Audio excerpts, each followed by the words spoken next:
Hello बच्चों, आइए प्रश्न को देखते हैं। यदि x plus y plus z बराबर एक्स वाई जेड हो तो सिद्ध कीजिए कि x प्लस वाई बटा में x एक माइनस में x y plus y plus z बटा में एक minus y z plus z plus x बटा में एक माइनस जेड एक्स बराबर होगा x प्लस वाई बटा में एक माइनस एक्स वाई गुणा में वाई प्लस जेड बटा में एक माइनस वाई जेड गुणा में जेड प्लस एक्स बटा में एक माइनस जेड एक्स। प्रश्न को हल करने से पहले इसकी मुख्य अवधारणा के बारे में चर्चा कर लेते हैं। मुख्य अवधारणा, अब देखो यहाँ पे कुछ त्रिकोणमिति के सूत्र भी लिख देता हूँ। सबसे पहला सूत्र अपने पास आ जाता है tan a प्लस बी। ये इस तरह से योग के रूप में अपने पास सूत्र क्या बन जाता है, tan a प्लस में tan b और नीचे क्या बन जाएगा, एक माइनस में tan a गुणा में tan b के बराबर। ये बन गया। अब देखो यहाँ पे कुछ और भी चीजें बता देते हैं। जैसे हमारे पास इस तरह से आ जाता है, जब भी अपने पास tan a plus tan b plus tan c बराबर हो जाता है, ये गुणा के रूप में बराबर हो गया। मान लो tan a गुणा में tan b गुणा में tan c, मतलब योग गुणा के बराबर हो गया। इसका मतलब ये मैं बोलूंगा कि a plus B plus C, A plus B plus C का जो मान होगा वो n पाई के बराबर होगा, n पाई के बराबर होगा, जहां पे n जो है कोई भी पूर्णांक संख्याओं से आ सकता है। ये बराबर हो गया। अब यहाँ पे देखो मैं क्या मानता हूँ, जब भी इस तरह से अपने पास आ जाता है ना, तो मैं n का मान एक मान के चलता हूँ, क्योंकि मैं ये मानूंगा कि a प्लस बी प्लस सी जो है ये अपने पास a बी और c त्रिभुज के तीनों कोणों का योग होगा। ठीक है, तो यहाँ पे मैं n बराबर एक मान के चलता हूँ, तो यहाँ से क्या बन जाएगा, a प्लस बी प्लस सी जो है वो पाई के बराबर बन जाएगा। अब चलते हैं सवाल को हल करने।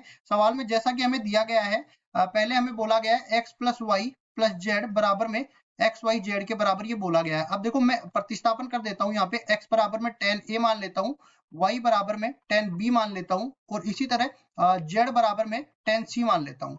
अब उसके बाद क्या करेंगे, यहाँ से देखो क्या बनेगा, tan a plus tan b plus tan c, और ये किसके बराबर हो जाएगा, बराबर हो जाएगा tan a और गुणा में tan b और गुणा में tan c। ये बन गया। अब यहाँ से क्या निकल गया है, पहले जो मैंने मुख्य उदाहरण में बताया था कि a plus B plus C का मान जो है वो पाई के बराबर निकल के आ गया। अब इसके बाद देखो क्या कर लेते हैं, हमें क्या निकालना है, यहाँ देखिए x प्लस वाई बटा में एक माइनस एक्स वाई, तो इसको मैं क्या लिख सकता हूँ, tan a plus tan b और बटा में एक माइनस में tan a गुणा में tan b, मतलब इस पूरे को मैं क्या लिख सकता हूँ, tan a प्लस b के बराबर। मतलब ये क्या बन जाएगा, देखिए पहले तो मैं पूरे को लिख देता हूँ, x प्लस वाई बटा में एक माइनस में एक्स वाई और प्लस में y प्लस जेड बटा में एक माइनस में वाई जेड और प्लस में ये क्या बन जाएगा, जेड प्लस एक्स बटा में एक माइनस में जेड एक्स। ये अपने पास दाया बाया पक्ष लेके चल रहे हैं, इसको दाएं पक्ष के बराबर सिद्ध करेंगे। तो देखिए यहाँ पे tan a प्लस बी का सूत्र मैं डायरेक्ट ही रख देता हूँ, मतलब ये वाला अपने पास क्या बन गया, tan a प्लस बी के बराबर बन गया। इसी तरह ये क्या बना, tan b प्लस सी के बराबर बन गया और इसी तरह ये वाला क्या बन गया, tan c प्लस a के बराबर बन गया। अब देखो इसके बाद मैं क्या करूंगा, यहाँ से अपने पास a प्लस बी का मान c के बराबर है, sorry a plus B plus C का मान पाई के बराबर है, मतलब कि अगर मैं a प्लस बी का मान निकालना चाहूँ तो ये बराबर हो जाएगा पाई माइनस सी के बराबर। और इसी तरह अगर मैं दोनों तरफ tan ले लूँ तो tan a प्लस बी का मान किसके बराबर निकल के आएगा, tan पाई माइनस सी के बराबर निकल के आएगा, tan पाई माइनस सी। अगर tan पाई माइनस थीटा जो होता है द्वितीय चतुर्थांश में ऋणात्मक होता है, तो ये tan माइनस में tan c के बराबर ये बन जाएगा। मतलब कुल मिला के ये जो पूरा मान है tan a प्लस बी का, ये तो माइनस में tan c के बराबर बनेगा। इसी तरह tan b प्लस सी जो है वो माइनस में tan a के बराबर बनेगा। इसी तरह tan c प्लस a जो है वो माइनस में tan b के बराबर बनेगा। ये सारा मान आ गया। अब देखो माइनस उभयनिष्ठ ले लेता हूं, तो यहाँ से क्या बन जाएगा, tan a plus tan b plus tan c, ये बन गया tan c। अब उसके बाद देखो क्या करेंगे, ठीक है, ये अपने पास माइनस के साथ आ जाएगा बाहर और ये पूरा यहाँ से किसके बराबर था, पहले ही सवाल में दिया गया था tan a गुणा में tan b और गुणा में tan c के बराबर ये दे रखा था। ये आ गया, मतलब LHS का मान तो इसके बराबर आ गया। अब देखो इसको भी हम लोग इसी तरह देखते हैं। दूसरा मान हमें क्या दे रखा है, RHS। RHS हमें इस तरह से दे रखा है, x प्लस वाई बटा में एक माइनस में एक्स वाई और गुणा में इसी तरह y प्लस जेड और बटा में एक माइनस में वाई जेड और गुणा में z प्लस एक्स बटा में एक माइनस में जेड एक्स। तो ये बन गया अपने पास tan a प्लस बी और गुणा में आ जाएगा, गुणा में कितना आ जाएगा, tan b प्लस सी, tan b प्लस सी आ जाएगा। इसी तरह ये भी गुणा में आ जाएगा tan c प्लस a के बराबर। अब देखो सारा मान मैंने निकाला था, tan a प्लस बी का मान माइनस में tan c के बराबर निकाला, तो माइनस में tan c आ गया। इसी तरह ये tan b प्लस c का मान माइनस में tan a के बराबर निकाला था, तो माइनस में tan a आ गया। इसी तरह tan c प्लस a का मान देखो माइनस में tan b के बराबर निकाला, यही बन गया।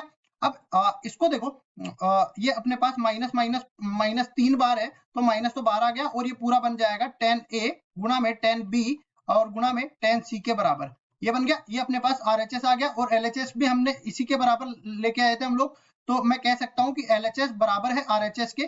तो यही तो मेरे को सिद्ध करना था, ये लाके मैंने यहाँ पे इसको सिद्ध करके बता दिया है, ठीक है।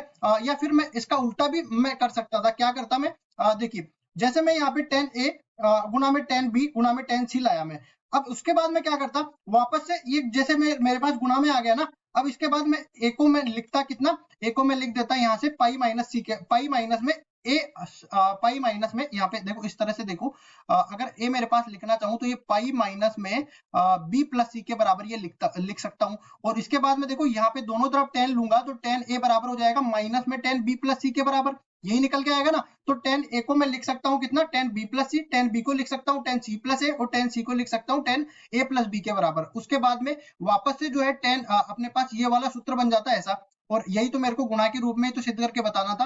अब देखो कई लोगों को ये भी डाउट आता है कि मैंने पाई क्यों लिया। अब देखो पाई, अपने पास पाई का कोई भी गुणा जब हम लोग लेंगे, जैसे पाई का मैं 0 ले लेता हूँ यहाँ पे, तो क्या बन जाता, a प्लस बी बराबर में माइनस में tan माइनस में सी, यहाँ पे tan a प्लस बी बराबर में tan माइनस सी बनता है ना, और tan माइनस थीटा बराबर होता है माइनस में tan थीटा। इसी तरह मान लो 2 पाई ले लेते हैं, तो 2 पाई में क्या बन जाता है, यहाँ पे देखो tan a प्लस बी बनता है, और tan 2 पाई माइनस में c बन जाता, और tan 2 पाई माइनस c मतलब चौथे चतुर्थांश में, और चौथे चतुर्थांश में भी tan ऋणात्मक होता है, तो वो माइनस में tan c के बराबर आ जाता।